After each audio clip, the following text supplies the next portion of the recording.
Camerounais, ces 57 ans de la vie politique dans notre pays est devenu un handicap aux Occidentaux. Ils cherchent à façonner leur sous-marin, leur pion, leur franc-maçon. Comme vous l'avez vu, George Weah, il est franc-maçon. Nous ne pouvons plus accepter que la magie, la franc-maçonnerie commande encore un pays africain.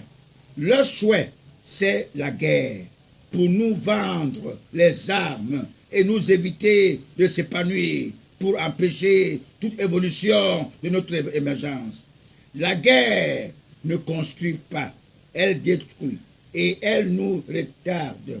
C'est pour cette raison que j'avais dit lors de ma toute première conférence de presse, après la légalisation de notre association en politique, le 26 mai 2014, j'avais déclaré que le putsch, le 6 avril 1984, nous a retardé de plus de 15 ans en arrière.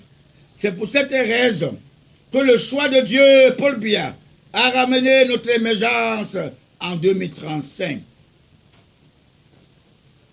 Dans 17 ans, le Cameroun, avec Paul Biya, derrière Paul Biya, nous serons peut-être plus que la Chine. Impossible n'est jamais devant Dieu.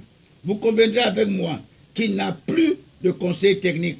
Son seul conseiller technique, c'est Jésus-Christ que vous avez tué, votre sauveur, mais qui est revenu pour respecter sa promesse dans sa Pentecôte récente de 2018 que nous venons de célébrer. Et son 13e apôtre, Paul, l'a retenu à Bomeka, au Cameroun.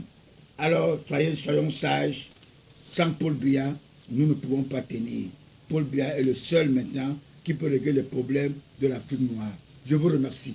Je vous remercie, M. le Président.